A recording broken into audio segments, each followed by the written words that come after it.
Welcome to the Organic Gardening Podcast. We've launched a new format, so you can tune in to us every couple of weeks or so. Earlier in the month, I'll be here with Chris and Anton, where we'll be catching up with your questions and talking about everything to do with gardening. And then later on in the month, there'll be another podcast where we'll hear from a special guest. And the very first one of those is none other than Hugh Fearnley-Whittingstall.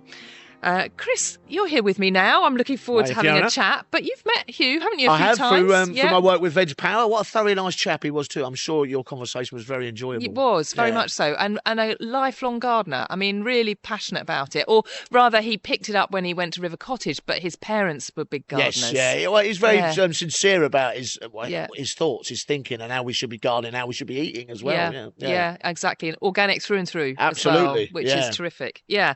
No, it was great. And actually, I visited him a little bit earlier in the year, and they were just starting their seed sowing. I mean, they are a long way south, way down just on the tip of Devon, and they'd already started to have things germinating like basil and things like that. I mean, I haven't managed that up in the Midlands.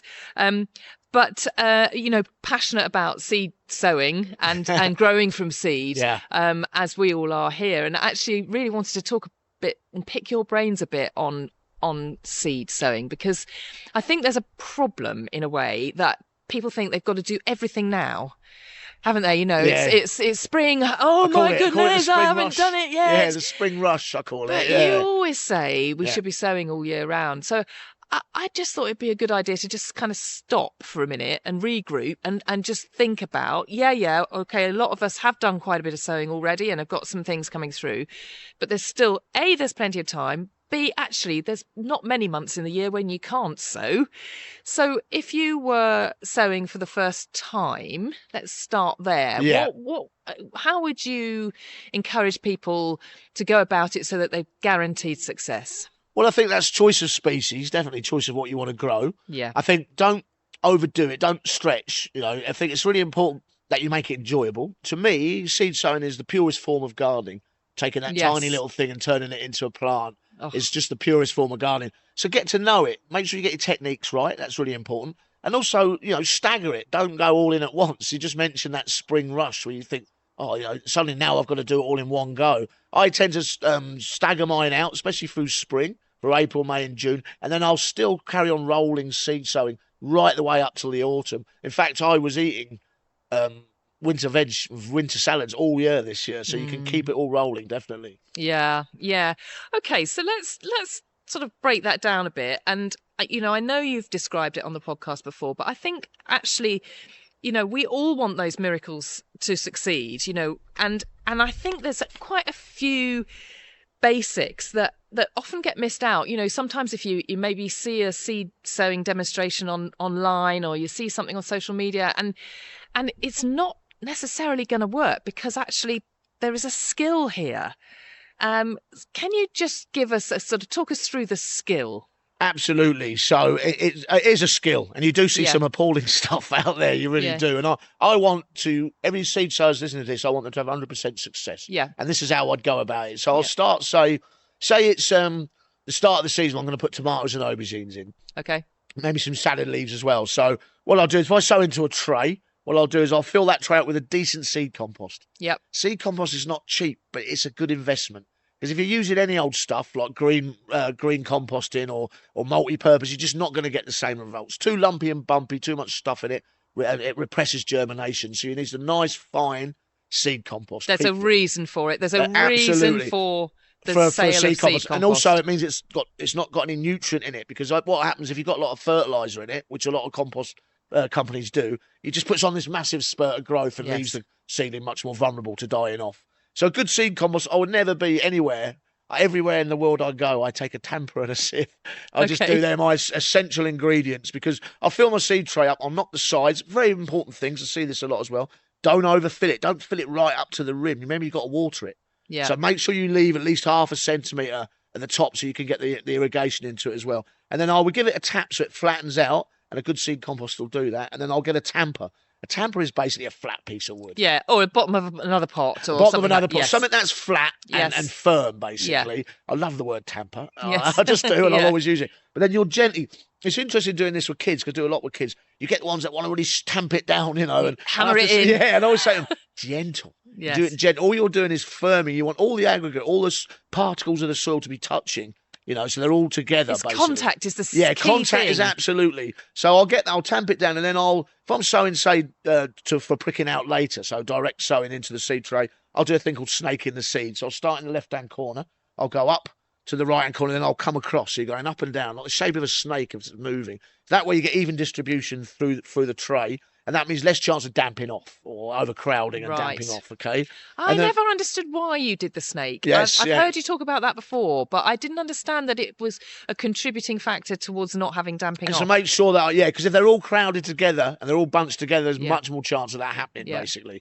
Snaking the seed's an old Blue Peter expression I used to use when I was on Blue Peter, but it makes absolute sense when you think about it. And if you get right down to the end on the right, then you just come back the other way. So I'll take my sieve and I'll go gently over the top. That's how deep it is dictated by the size of the seed. So I don't want to take, if it's a centimetre seed, I'll go 3 centimetres. Just use that rule, okay? So if it's a nice little tiny carrot and you're only going 1 millimetre above it. Right, so okay. So you judge by the size of the seed, and I'll go over that, and then I'll give it another tap, and then I'll gently tamp again. So what that means is the seed is now touching every inch of the speck of that soil, okay? Yeah. There's absolute contact. It's nice and firm. It's in the perfect duvet, if you like. Yes. Absolutely. Nice way of thinking of it. Yeah. Okay. So that's it. And I guarantee if you seed sow like that, you'll get 100% germination, providing you're obviously providing the correct irrigation.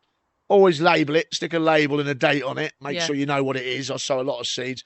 And then that's it. You're away, really. Put that in the greenhouse or put that in a propagator, however you're playing it. Let's talk about watering, because I've done it myself. You're in a bit of a rush. You're wanting to get some seeds in.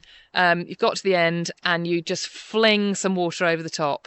That's probably the worst way of watering, isn't it? You have to be consistent with watering it. And it's probably the biggest skill with seed. I think that a lot of people fail with their seedlings because their watering isn't on the ball. It has to be a daily thing. I don't believe in these things that you put in to retain the moisture or these gimmicks or anything like that. I like to water. You know I do. I like to see direct watering. It's interesting with seed. I think using the upside down rows is really important. So you fill your watering can, if it's got a rose on it, turn it upwards, start to water away from the tray and then go over the tray and back again. So you get this very fine spray.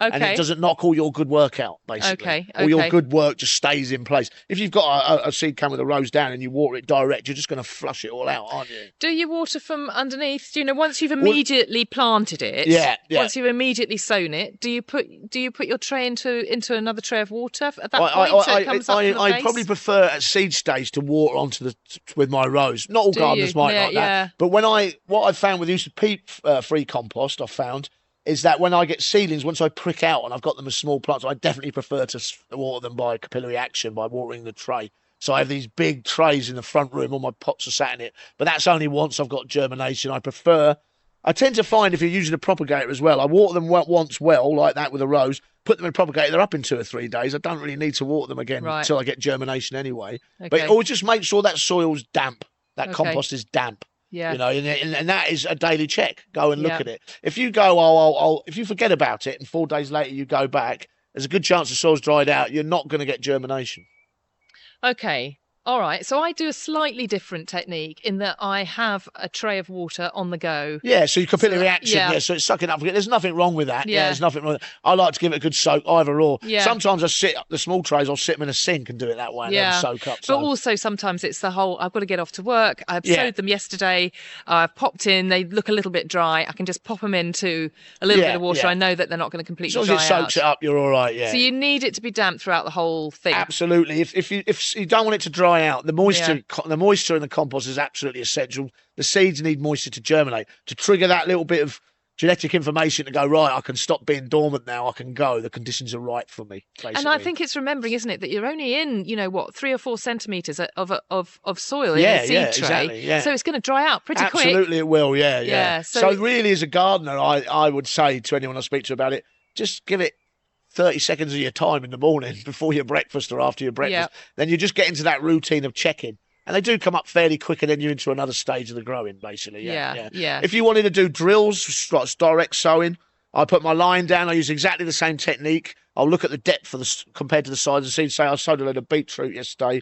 Beetroot seed's about 1.5 mil in size, goes in at 4 mil in depth. I make a drill, so I get my hoe and I make a nice long trench along my line, and then I do go over the top with a sieve and some seed compost, and then gently tamp it. So I'm doing that in the open ground as well.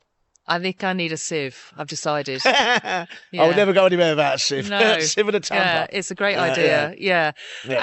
So let's talk through the first stage, because germination is of course what we're all looking for. I've had some that germinate, some that don't. It's not always 100% success. Perhaps I was a bit too early with some stuff. Perhaps the seed wasn't as fresh as it could have been. Yeah. Perhaps I hadn't stored that seed correctly. So there's a whole other kind of a bit of pre-work you've got to do in order to make sure that you've set your seed up to succeed. Yeah. I think you're quite good at storing your seed, aren't you? Yes, I'm quite methodical about it. Yeah, when I do it in the autumn. Yeah, because you want it to be fresh, and also that's species dependent. Like a parsnip seed doesn't tend to last. You have to sow them straight away. So it does depend a little bit on what you're growing. So there is a bit of homework involved, without a doubt. Yeah. But on the whole, drying them out and then storing them in an airtight container, it does the trick. Yeah. And trying to keep them at a relatively steady temperature. Nice, not too warm. Through the winter. I mean, it's a miracle, the germination process, because when it decides the conditions are right, you get a plumule, which is the shoot come out. So the tester, which is the coat of the seed, breaks, and then it puts out a plumule, and that's where your cotyledons will form. And they're literally the 2-pack lunch boxes that were stored in the seed. And so it gets them out so it can start photosynthesizing. So that's those two very first leaves. So round, they all seem to be the same, and they're not necessarily what the plant will look like as it starts to grow. They're the initial engine room, if you like. Yeah. That's a good way to look at it. Yeah. They get out, start photosynthesizing, and then you'll get a radical, and that's the root, and that'll come down. And you don't want the least resistance to that. Hence why we're so careful with our seed compost and our tamping, because you want that root to penetrate that soil and start expanding outwards smoothly as possible. Yes, absolutely. Going back to being the right kind of conditions, soil and right kind of seed compost. You've got it watered, you've got it a little bit damp, the temperature's right, then the seed basically wakes up. Yes, it is. You're bringing it out of its dormancy, and many different things do that. Again, there's no generalizations in this game. But the stuff we want to grow, say, if someone was starting out, I'd say, well, just get yourself a packet of salad leaves, get yourself some lettuce, get yourself a radish, and start with stuff that's going to succeed. That's really, beetroot's another example. They're really easy to grow. Most flowers, hardy annuals, are really easy to grow. So start with those and get some confidence up, basically. And then maybe down the line, you can start thinking about stratification, which is an incredible subject. So things like that won't grow until they get fire, until there's a certain heat. So if you go to the South African meadows in the mountains, they flower after fire because all those plants wait till that heat, and then they go, right, conditions are right. Same with sequoiadendrums, with redwoods. They have fire produced, so the seed will sit dormant until it gets a certain heat. Biggest example, of course, is the poppy. Poppy needs light. So what happened in World War I is when they were shelling the fields, the poppy seeds came up to the light, and you got floods of poppies. So they're waiting for that right moment. It's the most incredible, intelligent form of life going. They can sit dormant with a moisture content of 5%, 5 to 10%, and just wait until they know they've got the best chance. I mean, it is absolutely mind-boggling. It really is. It really is. Just stratification, I always think of the cold. It was really interesting hearing you talk about the fire there. Yes. But in the UK, give us some examples of where stratification might be something we might do on an everyday. Well, a good one is an oak tree. If you want to do, if you want to grow a tree that's going to live hundreds of years longer than you, stratify an oak. So what we used to do on the parks, where they were very keen on this, is you'd put them in the fridge for 5 weeks, and you put them take them out and put them on the window, so you got hot cold, and then you go, well, I've had winter, it's warmed up, I'm ready to go. So you're tricking the seed into thinking the conditions are right, and then you can sow. It's an incredible subject. And I think if you're going to, once you get more and more into seed sowing, you can do your bog standard seed sowing. Hopefully you get some food out of it, some flowers, but you can also experiment with it. That's really what I find fascinating. You can play around with it. And I'm at the point in the autumn where I carry a seed kit with me, because if I see stuff that looks interesting, I will remove the seed for my personal use. So if it's overhanging a wall or it's in a park and it looks like it might be interesting, so you start, after a little while, you start to go, well, I'll try stuff. I'll see how it works. Yes, bit of a collector. Yes, big time. Yeah, I've got my little kit. And it's, I don't know whether to wear a deer stalker while I'm doing it. What's your kit made up of? It's got Tupperware in it, obviously a pair of secateurs, some bags and some labels, and you're away. Okay. Yeah, you're away. And I might take a photo of it as well. Yeah, course, it's not the first time you've mentioned labels. Actually, it's worth remembering that is about as essential as the seed itself. Well, it is, because I've got currently 500 little plants in my front room. If I didn't label them, I would not have a Scooby what was going on. I just wouldn't. Yeah. So that, as a professional gardener, as a young professional gardener, if I didn't label something, I'd get my head bitten off. It's kind of quite a strict rule, Yeah. and just get into the habit of that. Get into the habit of keeping records. Just bury yourself in the subject of seeds, I'd say. You talked about drill sowing outside, yes, and of course we kind of get that. It gives you an opportunity. You do it in a line. It means that you can separate them to the right growing distance once they're through. You know what you've sown. You can label the line. All that all makes a lot of sense. But there are other methods of sowing outside, aren't there? Broadcasting. I've just done some of that. Broadcasting just means basically you're scattering them over a wide area. So you're snaking the seed, but on a bigger patch of ground. Yeah. And it's great. I've just done it with wildflower mixes. I've done 2 big borders of cornflower, wildflower mixes. I've done a hedgerow mix. I've got a pond mix, and I will prepare the ground and then I'll broadcast them. I like to mix them with a little bit of silver sand, so you've got a bit more quantity to it, and also I can see where I'm going as well. So I'll go over and I'll walk back. I'll prepare the ground. I'll walk backwards and I'll spread them as evenly as I can, basically, and then make sure they get the water. And actually, my cornfield wildflower sowings are all up, so I've got this really nice thick run of stuff that's going to give me colour later in the year. Okay. Yeah. I'd be interested to know what your seed mix is for round your pond. Well, I would as well. So it's things like marsh marigold, stuff like that. Yeah, some big bogs and lithium, I think's in it. I don't know what the annuals are. I'm waiting to see what will come up. So I'll find out. Because you literally buy it as a pond wildflower mix in a bag. So yeah, there's no label, there's no list of plants. So it'll be interesting to see. So I've got an ID spot to do when it all starts coming through. Right. Yeah. A good bit of lucky dip there. Yeah, it's good. It's stuff that, it's going to grow in those conditions. So it's, again, that's the joy of experimenting with seed sowing. It really is. Yeah.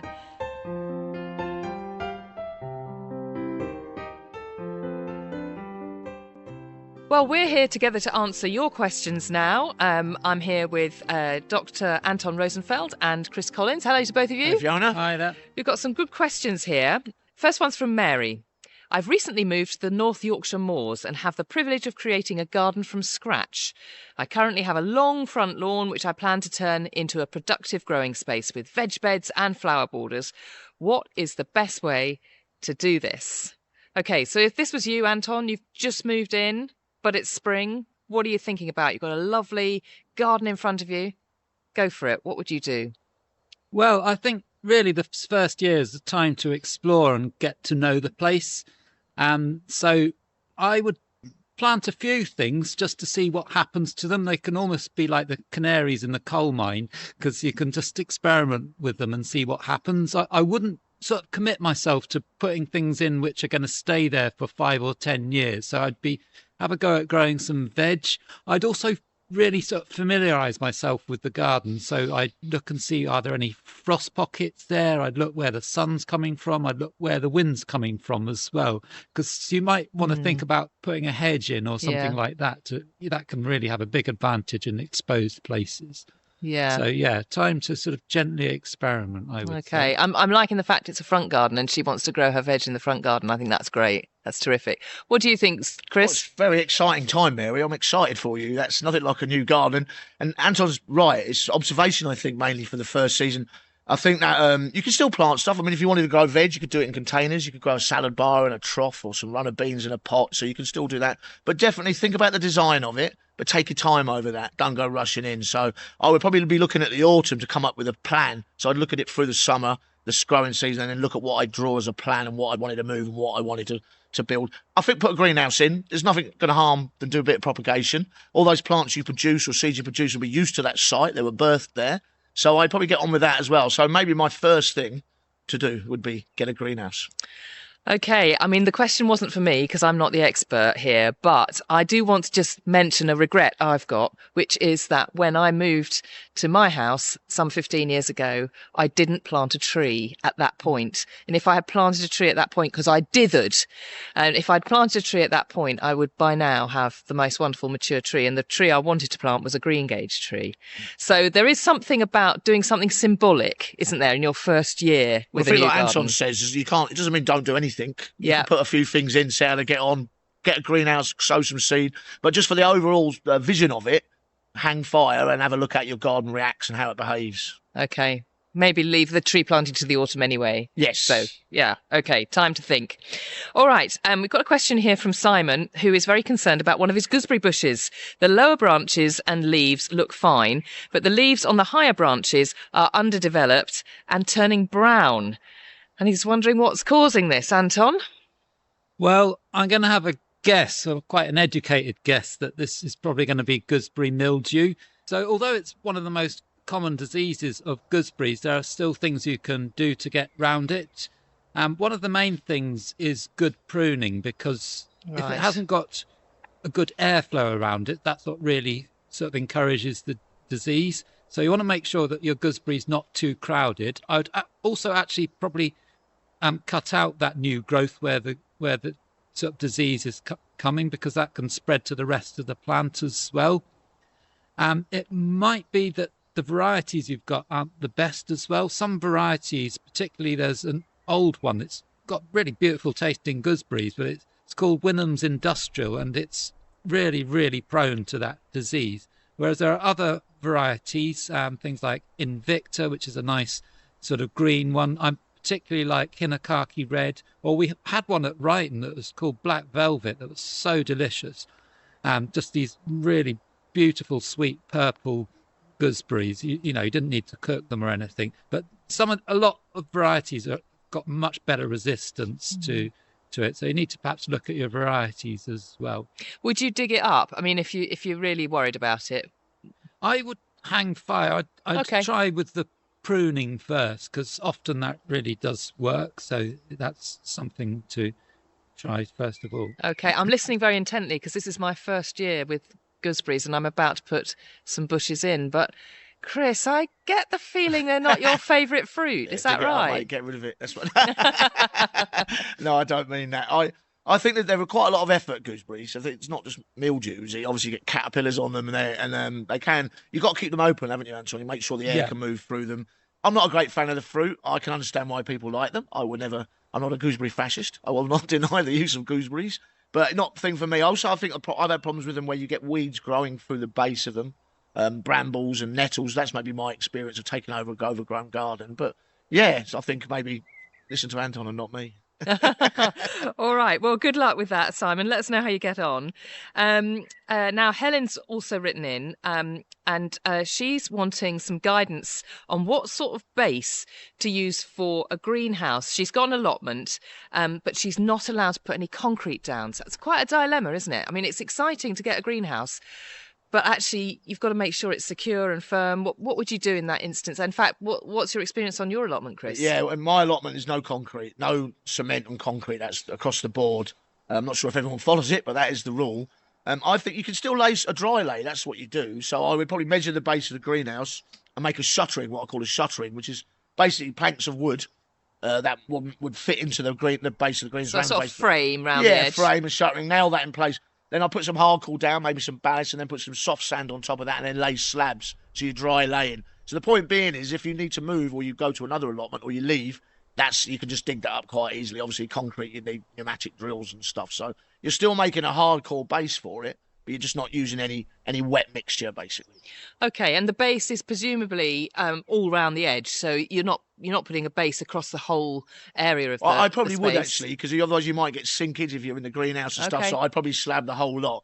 And I think that's why you put the shuttering as well, because you will get some movement as you're using it. It's probably a good idea to look at anchorage as well, because I know on my site, greenhouses blow away quite regularly. So see, that's a bit of a worry, isn't it? Yeah, I know. The idea that you're not allowed glass because of that reason. There's no glass greenhouses, so they obviously use the carbon sort of sheets. So I think make sure it's anchored is quite important too. Right. Okay. And how would you anchor that then? Well, you get these bolts that open up, so you could be on a wire, so you'd attach them to the greenhouse, and you shoot them into the subsoil, and then they crank open. That's one way of doing it. Or you could just pin it, get some good pins, nice strong pins, and do it that way. Okay. All right. Any other wisdom there, Anton? I would just go along with the deep anchoring. I remember here seeing a polytunnel actually end up in a tree when it wasn't anchored down my word. properly. So Yeah. Just don't underestimate the power of the wind. Yeah. Okay, fair enough. Okay, final question here is all about a school garden. And it's from Kathy. She says she's working on changing a school garden from ornamental planting into food growing. They plan to remove some of the ornamental shrubs from the borders. And the shrubs to be removed are a Japanese laurel, a spindle tree, a hydrangea, and a skimmia. Kathy's question is, these plants have toxic qualities, and she wants to check whether we need to be concerned about planting food into the same soil that those shrubs are coming out of. So it's a really interesting question, this, and something I've never thought about. What do you think, Anton? So, believe it or not, a lot of our really common garden plants have quite a few toxins in them. So, for example, the Japanese laurel actually has cyanide in the leaves. But generally, most of us don't go around eating Japanese laurel leaves. So, we're okay.